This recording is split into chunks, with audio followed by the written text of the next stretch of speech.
Bonjour à tous et bienvenue dans une nouvelle vidéo. Il y a quelques semaines, on ouvrait le mercato en parlant de la situation de Mercedes. Aujourd'hui, on continue la série et on s'intéresse à un cas vraiment particulier, Pierre Gasly. Recruté très jeune par Red Bull, le Normand a rapidement impressionné. Champion d'Europe de Formule Renault 2.0 2013, vice-champion Formule Renault 3.5 2014, champion de GP2 2016 et vice-champion Super Formula 2017. Bourré de talent, il a attendu patiemment que Red Bull lui trouve une place en Formule 1 dans son écurie sœur Toro Rosso. Ce fut chose faite en 2017 à 5 Grands Prix de la fin, quand Kvyat a été envoyé dans une première retraite. En 2018, il connaît sa première saison complète et sort des performances marquantes, notamment une 4e place à Bahreïn. Il bat Hartley à plate couture et se présente comme le nouveau bijou de la famille Red Bull. Ainsi, quand Daniel Ricciardo s'en va fin 2018, c'est logiquement Pierre Gasly qui est choisi pour le remplacer. À 20 ans, voilà qu'il va conduire une top voiture avec l'occasion de se battre pour des podiums et des victoires. Oui, sauf que cela ne se passera absolument pas comme prévu et, pour toute une série de raisons que l'on ne va pas réexplorer ici, il est rétrogradé chez Toro Rosso au bout de seulement 12 courses. Plongé dans le doute et le déshonneur, il va rebondir en sortant d'excellentes performances et en allant chercher le premier podium de sa carrière au Brésil. Une vraie revanche qui va continuer sur la durée avec une saison 2020 exceptionnelle où il fait largement partie des 5 meilleurs pilotes de la saison. En prime, il va se produire un événement surnaturel à Monza où il va entrer dans le cercle des vainqueurs, une vraie consécration. La carrière de Pierre Gasly est déjà pleine de rebondissements, mais ce n'est pas terminé car aujourd'hui, à 25 ans, il n'a pas de contrat pour la saison prochaine. Mettons déjà une chose au clair, Pierre mérite 1000 fois sa place, comme les Leclerc, Sainz, Norris, il devrait normalement rester en Formule 1 si on se base que sur le talent. Et à première vue, on pourrait penser que son mercato 2021 va être plutôt tranquille. Il assure sportivement, il est encore jeune, il marche très fort chez AlphaTauri, bref, tranquille. Sauf que non, on va le voir, il n'a aucune garantie d'être sur la grille l'an prochain, parce que déjà il faut re-signer un contrat. Malgré son niveau sportif irréprochable, il se retrouve donc dans une situation bizarre au niveau du mercato, et pour mieux comprendre cette ambiguïté, on va faire ensemble le tour de ses options pour l'an prochain. Première possibilité que je vais plutôt écarter, Red Bull.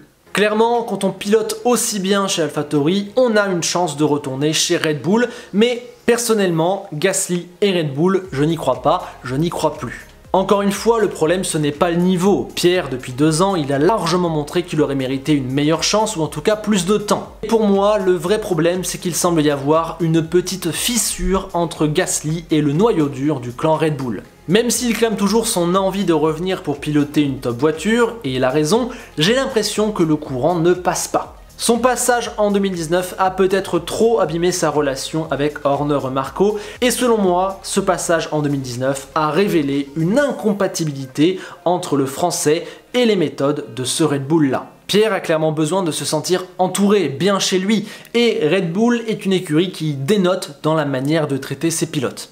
Bref, quand on prend tous les éléments les uns après les autres, j'ai tendance à penser que Pierre Gasly et Red Bull sont 2 superbes entités, mais peut-être pas faites pour fonctionner ensemble. C'est pas qu'ils ne s'entendent pas ou qu'ils ne s'entendent plus, juste que voilà, l'histoire n'est peut-être pas faite pour marcher entre ces deux-là, en tout cas, c'est le sentiment que les images me donnent. En plus, maintenant, il y a Pérez et l'écurie autrichienne a un peu changé son management. Au cas où ça ne marcherait pas avec le Mexicain, je pense qu'ils se tourneront plus vers Tsunoda ou Albon qui seront plutôt des sidekicks et qui ne chercheront pas à reprendre Gasly pour des questions marketing et sportives, voilà, qui me paraissent assez claires. Je peux me tromper, mais pour moi, Horner et Marco ne rappelleront pas Gasly à la fin de la saison. Faut jamais exclure ce scénario et Horner et Marco ne sont pas non plus des grands méchants qui ont blacklisté Gasly, attention, mais je donne un pourcentage de chance très faible à ce scénario. On pourrait aussi se demander si Pierre ferait un bon choix en retournant chez Red Bull. Bref, Gasly et Red Bull c'est compliqué et moi, pour 2022, je n'y crois pas. À ce moment-là, vous allez me dire, ok, bon, c'est pas grave, au moins il est assuré de rester chez AlphaTauri, là il est excellent, sa place est acquise. Et vous avez raison, entre Pierrot et l'écurie de Faenza, c'est l'amour fou, que ce soit au niveau des résultats purs ou de l'osmose entre les deux entités, ça colle à la perfection. Pour AlphaTauri, il n'y a aucune raison sportive de se séparer de Gasly, en plus il va pas tarder à rentrer dans son prime. Pour Gasly, rester chez AlphaTauri serait un choix logique. Il connaît tout et tout le monde, il s'y sent super à l'aise, il performe comme un roi, bref, c'est parfait.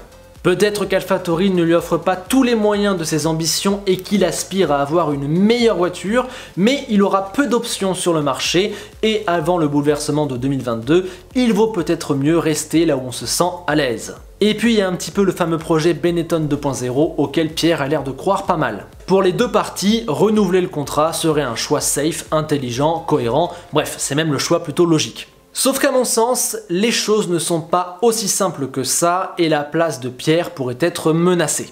Même si elle prend légèrement son indépendance depuis quelques temps, AlphaTauri reste largement l'écurie B de Red Bull et surtout son réservoir de jeunes pilotes. Ce sont toujours Horner et Marco qui gèrent les contrats et pour eux, Gasly ne représente peut-être plus aucun intérêt. Il est très fort et il rapporte beaucoup de points, clairement, mais ça Red Bull s'en fiche et s'il ne prévoit pas de le rappeler dans l'écurie mère un jour, eh bien peut-être qu'il ne leur sert plus à rien et surtout il bloque potentiellement la place pour un autre jeune qui lui, dans le futur, pourrait monter chez Red Bull. Vous comprenez le mécanisme, les résultats sportifs de Pierre peuvent ne pas peser lourd face aux volontés politiques des dirigeants de Red Bull.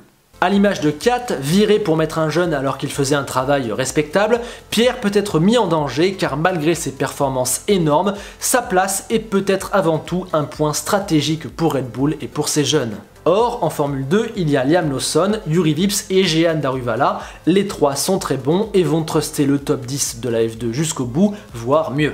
Red Bull pourrait donc avoir envie de tester l'un des trois, surtout Vips et Daruvala, pour qui le temps commence à presser. Et s'ils veulent faire ça, ce sera chez AlphaTauri, et je ne les vois pas dégager Tsunoda au bout d'une seule année, même si la saison est encore longue et qu'on peut imaginer des scénarios dans lesquels le japonais déçoit. Tout ça pour dire que la place de Gasly chez AlphaTauri pourrait être menacée à cause de son statut assez particulier et bizarre au sein du clan Red Bull. Et on sait que Red Bull fait parfois des choix surprenants au niveau de ses pilotes, donc la place de Pierre chez AlphaTauri pour 2022 n'est absolument pas acquise, même si sur la piste il est très bon.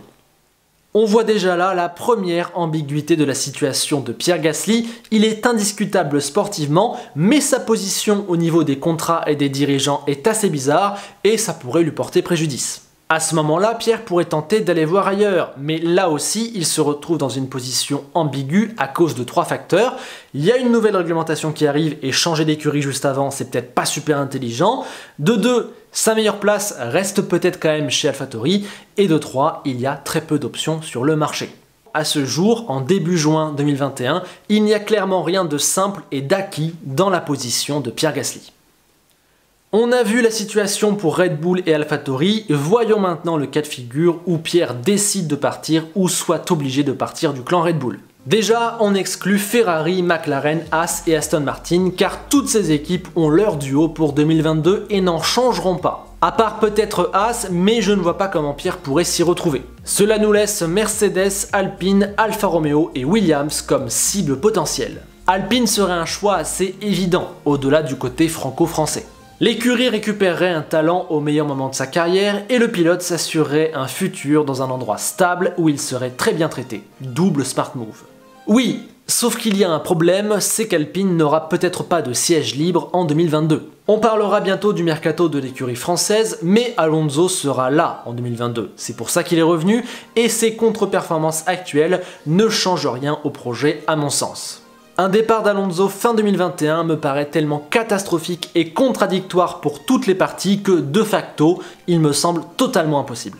Ocon, lui, est en train de faire un travail exceptionnel, à tel point que le patron d'Alpine, Laurent Rossi, a déclaré qu'il était obligé de le considérer pour 2022, ne pas le faire serait une grave erreur. Le duo Ocon-Alonso a donc de très fortes chances d'être reconduit chez Alpine en 2022, je dirais qu'on est sur du 90% large. Gasly sera probablement une option qui va faire réfléchir l'écurie. Je pense qu'il va y avoir un petit dilemme entre Ocon et Gasly pour 2022 chez Alpine, mais malgré tout, comme je l'ai expliqué, j'ai quand même un peu du mal à voir les portes d'Alpine s'ouvrir pour Gasly l'an prochain. En tout cas, c'est clairement pas certain.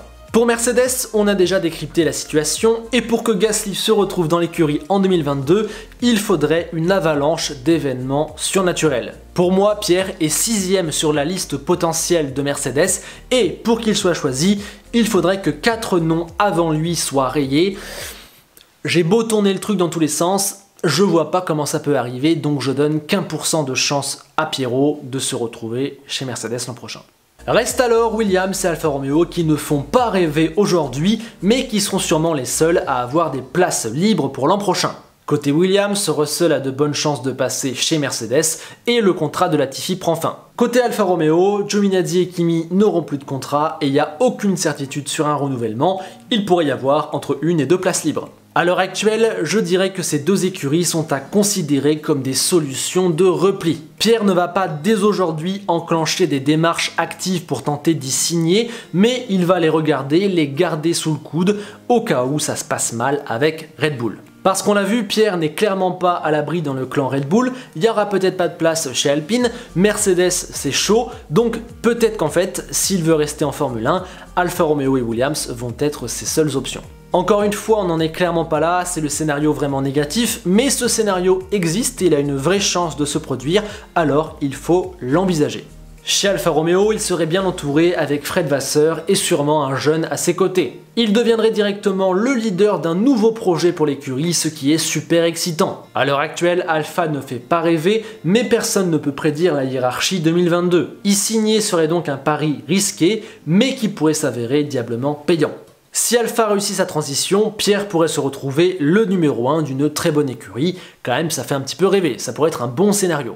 C'est un peu la même chez Williams. Dans le cas de figure où Russell s'en va, ils chercheront un nouveau patron et je suis sûr que Gasly sera un des premiers noms sur leur liste. Dorilton vient de reprendre l'affaire et ce mercato 2021 va sûrement être leur première occasion de poser leur première pierre. Jusque-là, ils ont surtout cherché à prendre leur marque et à stabiliser l'écurie. Maintenant, ils vont passer la seconde et miser gros sur 2022. Je suis quasiment certain que Williams va tenter un gros coup sur le marché des pilotes et Pierrot pourrait être intéressé. Alors certes, à l'heure actuelle, signer chez Williams, c'est pas très réjouissant, mais personne ne peut prédire qui sera devant en 2022 et se retrouver le numéro 1 d'une écurie Williams mythique qui veut retrouver sa gloire passée, c'est quand même un petit peu excitant.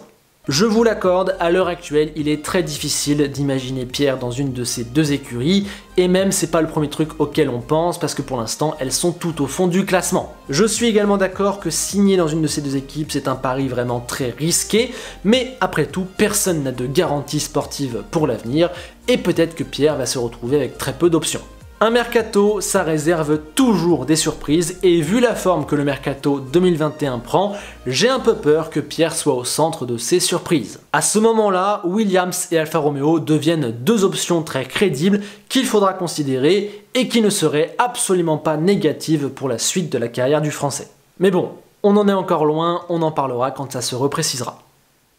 Nous avons donc détaillé toutes les options de Pierre Gasly et vous voyez que la situation n'est pas évidente. À mon sens, la meilleure chose qui pourrait lui arriver, c'est de rester encore une année chez AlphaTauri et je pense à l'heure actuelle que c'est la chose qui a le plus de chances de se produire.